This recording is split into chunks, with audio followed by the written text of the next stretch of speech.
tu ni bangna tapi or pite tesele kopi tu pite tesele mimal kakin jatu masana lungtam na ko masaing amen baghangyap chile tu ni aya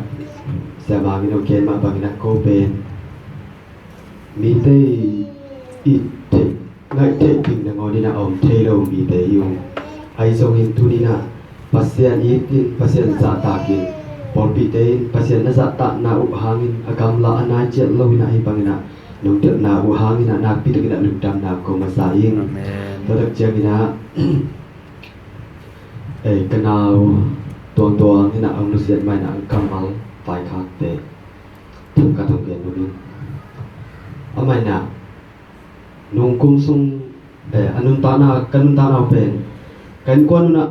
chi gen mai pen jule sa ku ti kham thi to om yu ai zo ina ke lamong tungin ke lam palina ki kheli kana zong nung kumina watang ki kheli wo ke ki kheling ken pasien I tak pi ing china apasien I na tem ke na ken ngam het lo ke to ko ngam lo pi man kana pasien ai na tem na pi tak no ke na pasien thun alon na tem gen tak chang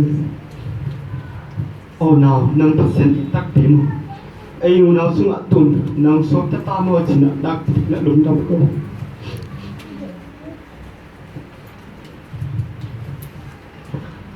ai so ni na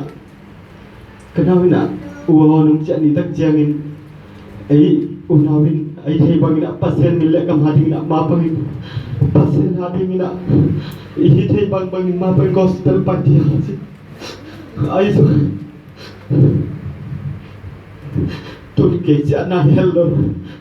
cái nhịp cái tục cái xong ra tên tung này hello